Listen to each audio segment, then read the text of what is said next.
अपने लिए शरीर सुख के लिए संचय ना करें, ये वृत्ति आ जाती है। गृहस्थ में भी रहते हुए अपने लिए नहीं, ये परिवार है, अतिथि है, उनके अपने भोग वासना का गुरु कृपा पात्र के हृदय में स्थान नहीं रह जाता है। तभी कोई झगड़ा नहीं, कोई अशांति नहीं, हर स्थिति में शांत रहता है, मृदु स्वभाव रहता है। जो अहम लिए तो बहुत उसमें क्रूरता होती है, कठोरता होती है, बड़ी उसमें जलन होती। काहे को जलो, आनंद मगन रहो। अपरिग्रह, आठवां परम संतोष उसके हृदय में जागृत हो जाता है। क्यों?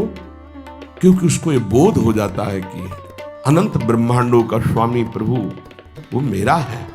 जिस समय जैसी परिस्थिति उसको संभालना बहुत अच्छी तरह, सच्ची कहते हैं आप केवल निश्चिंत होकर शरणागत रहें, बहुत अच्छे से व्यवहारों कराते। हमें तो देख के आश्चर्य होता है।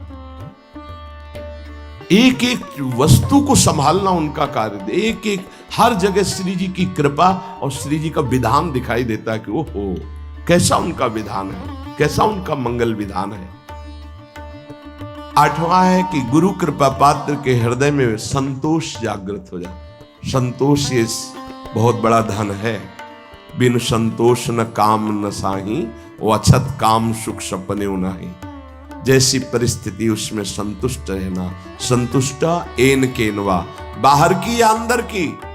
संतोष का मतलब केवल बाहर से नहीं है, अंदर भी विक्षिप्त है तो आनंद है, शांत है तो आनंद है। कोई जान न पावे कि आप विक्षिप्त है, हृदय आपका या शांत है। संतुष्ट एन केनवा, बाहर या अंदर दोनों परिस्थिति में संतुष्ट रहना। जैसी प्रभु की द्वारा इस समय दी स्थिति है, जल रहा है शांत, किसी से कहो मत, आनंदित है, फूलो मत, चुप शांत गंभीर। संतोष अंदर और बाहर दोनों जगह। नवा नंबर है भगवान और संतों के वाक्यों में पूर्ण श्रद्धा। जैसे श्रीमद् भगवत गीता जी, भागवत जी या भगवत प्रेमी महात्माओं के वचन, उसमें कोई कुतर्क नहीं। गुरु कृपा पात्र ज्यों का त्यों उस विश्वास पूर्वक उसे स्वीकार करता है। जैसा बोला गया वैसा ही, उसमें अपनी बात लगाना नहीं।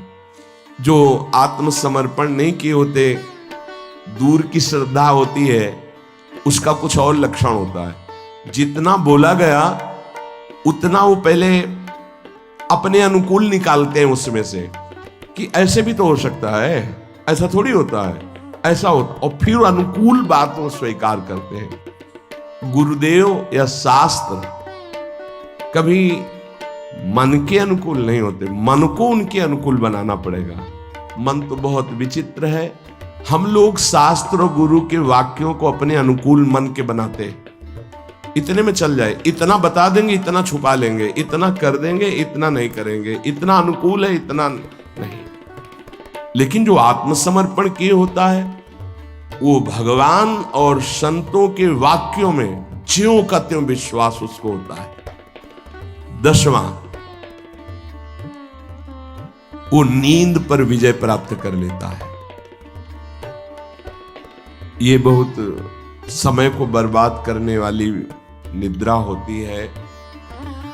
बहुत से ऐसे साधक हैं जो इससे बहुत